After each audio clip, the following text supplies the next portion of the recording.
Hello, Granny. Hello to you too, Daddy. I'm scared.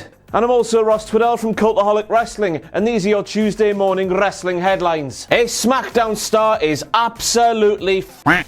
The TLC 2020 main event has reportedly been revealed, and we have lots of backstage news from Survivor Series 2020, even though we weren't even there. Now, if there's one thing we know about the future, it's garlic bread. Yes, you are hearing me correctly. You can put down your toasty loaf. We have garlic and we have bread. It's the future. But also, if a wrestling news report is to be believed, the future holds some very bad times indeed for one Aleister Black on SmackDown. Yes, this horrible news comes to us from Ravey Davey himself, Mr. Dave Meltzer, on a recent edition of Wrestling Observer Radio. And I know what you might be thinking, dear viewer. Aleister Black has been missing from WWE TV for so long due to the goings-on with his real-life wife, Zelina Vega. But Dave Meltzer was on the radio not too long ago saying no, Aleister Black's absence from TV has nothing to do with Zelina Vega and has nothing to do with Black's apparent want to go back to NXT. And that's the glaring issue here when it comes to Aleister Black in his WWE career. They just appear to have forgotten about the bloke, and it's an absolute travesty to see. The last time we saw Aleister Black on WWE TV was on the October the 12th edition of Monday Night Raw, where he of course lost to Kevin Owens, but since then he's just been lost. Since then, of course, Aleister was moved from Monday Night Raw to Friday Night SmackDown as part of the WWE draft, but since then he hasn't made a single appearance for the blue brand, and the entire thing is an absolute mess. And the real sad thing about the plight of Aleister Black in WWE here in 2020 is the fact that Aleister Black's 2020 could have been so much different if Paul Heyman didn't lose his role as the executive director of Monday Night Raw. Apparently, the legend goes that Paul Heyman was really high on two different superstars on Monday Night Raw. One, of course, was Daddy Drew McIntyre, and the other was Aleister Black. And that legend even says that there was two considerations to defeat Brock Lesnar at WrestleMania 36. One was Daddy Drew McIntyre, that of course we did get to see, and the other was Aleister Black. That's how high executive director of Paul Heyman was on Aleister Black. Could you imagine Aleister Black beating Brock Lesnar? No, me neither. What's gone wrong? But instead, of course, Aleister Black's 2020 is just sort of petered to a complete standstill after being a pure afterthought in the entire Seth Rollins versus Rey Mysterio feud on Monday Night Raw, centering around Rey's eye, of course. He's then turned heel. He's got worse entrance music. He did get a gnarly eye patch thing, and I thought he looked bad ass. But the Kevin Owens stuff, that went nowhere, and that's where we find ourselves today. Remember Aleister Black in NXT, man. Of all the people moved from NXT to either Raw or SmackDown over the past few years, if you were to pick one guy or gal who was nailed on to be a success, the package that was Aleister Black, surely that had to be it. But no, the powers that be locked him in a room like a moody teenager. What a mess, what a shame. So as you may know, the TLC 2020 pay-per-view event streaming live, probably, on the WWE Network. It goes down on December the 20th of this fine year, and it happens inside the brand new Thunderdome, inside freshly squeezed Tropicana Field in St. Petersburg, Florida. The news relating to TLC 2020 this fine Tuesday morning is that the main event has reportedly been revealed for the event, and this main event could have been set up during last night's Raw, but to be honest with you, I haven't seen last night's Raw yet, so you tell me if it was or it wasn't. Anywho, Tom Campbell will be here with Graded for last night's Raw later on today, and I'll be back with the WTF moments. So if this proposed main event was set up then, we'll speak about it there. And I was shocked when I saw this morning, because apparently the proposed main event for TLC 2020 is Daddy Drew McIntyre defending his WWE Championship against Braun Strowman.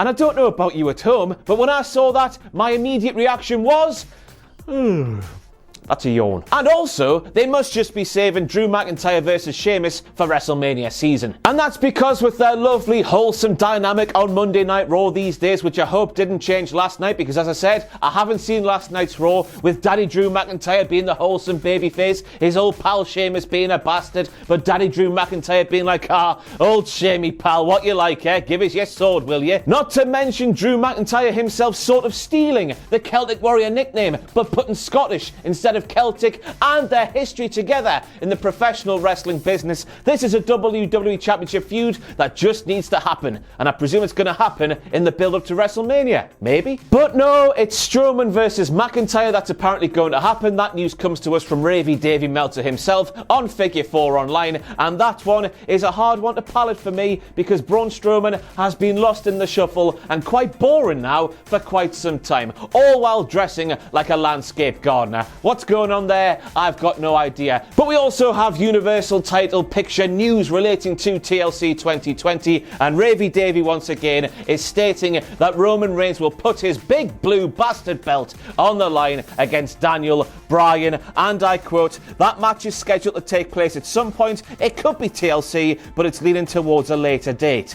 So it is going to happen, but it's not going to happen, but it might happen in the future, but you might have to wait a bit longer than you might think. Classic Dave Meltzer there. Now brace yourselves for a whole catalogue of backstage news from Survivor Series 2020. Understandably, Money Michelle, as AJ Styles christened her back just before WrestleMania 36, she was in attendance backstage because I don't know if you knew this, but her husband, The Undertaker, he might have done something at Survivor Series 2020. Who am I kidding? I miss you already, Undertaker. Come back. Don't come back. And on top of that, alongside Money Michelle in the backstage area, sat in the chairs of the people who were backstage but didn't come out to be a part of that main event segment on Sunday, it was the rated R superstar. I miss you already, Tony Chimmel, as well. It was Edge. Now this one is an interesting one for me because if WWE legend, I still can't believe they actually used that on the screen at Survivor Series 2020. If WWE legend Shane McMahon himself, the best professional wrestler in the world a couple of years ago, if he can be in the ring for the final farewell of The Undertaker, surely the storied Edge versus Undertaker feud,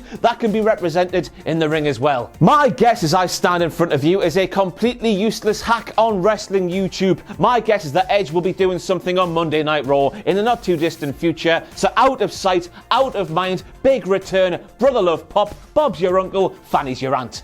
And speaking of legends like Edge and definitely Shane McMahon as well, WWE filmed a whole plethora of interviews with the legends who rocked up for The Undertaker's final farewell, which is going to relate to future WWE Network and DVD projects going forward. And I don't know about you at home, but looking at the names who did turn up for The Undertaker's final farewell, I'm just hoping we finally get a documentary detailing Savio Vega's horrible appearance at No Way Out 1998. It still hurts.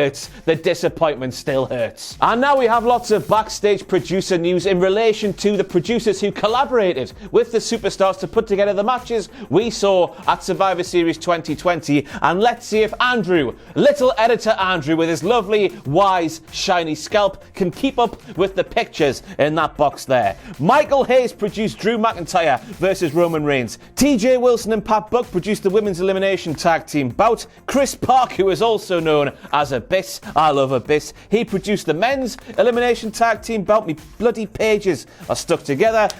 New Day versus Street Profits, that was put on in collaboration with Pat Buck. Adam Pearce, who is of course the brand new on-screen authority man in WWE. Awesome, with wise, shiny scalp just like Andrew. He helped put on the Raw vs SmackDown Battle Royal. And Jason Jordan, he was the man who produced Samuel James Cuthbert Zane against Bobby Lashley. And just in case you weren't aware, the gobbledygooker that was played by Drew Gulak, who sort of got his hands back in the 24/7 title once again for a brief period of time before eating bird seeds and losing everything that was important to him, including his dignity. I've been there, we've all been there. And some people might have been watching Survivor Series 2020 thinking, what the hell nah? Hold up, Bayley can't get eliminated like that. Well, according to PW Insider, who provided all of these huge backstage scopes, by the way, that was the intended plan. The big superplex to the crowd on the floor by Peyton Royce to Bayley, that was planned, and despite the fact everybody on the floor sort of parted like those waves in the Bible or something, and Bayley just hit the floor like a ton of bricks, like a bag of poo, that didn't affect how Bayley was eliminated from the match. That was always the intended plan.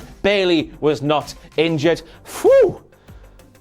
Yeah, so there we have it. Lots of backstage scopes from Survivor Series 2020. Just to reiterate, later on today, Tom Campbell will be back with Raw Graded, where he gives all the segments from Monday Night Raw a grade from A+ to F. I think. That's how that one goes. I'll be back with the WTF moments from last night's Raw as well. We have all kinds of Survivor Series coverage. Just in case you haven't seen it yet, we've got What Happened At, where Jack talks about what happened at. Tom did the graded, I did the WTF moments, and then later on tonight, a brand new Straight to Hell debuts on this illustrious YouTube channel where I'm speaking to David Arquette. It's a bloody good one. Ready to Rumble's a fantastic film, isn't it? Anyway, I'll see you later today.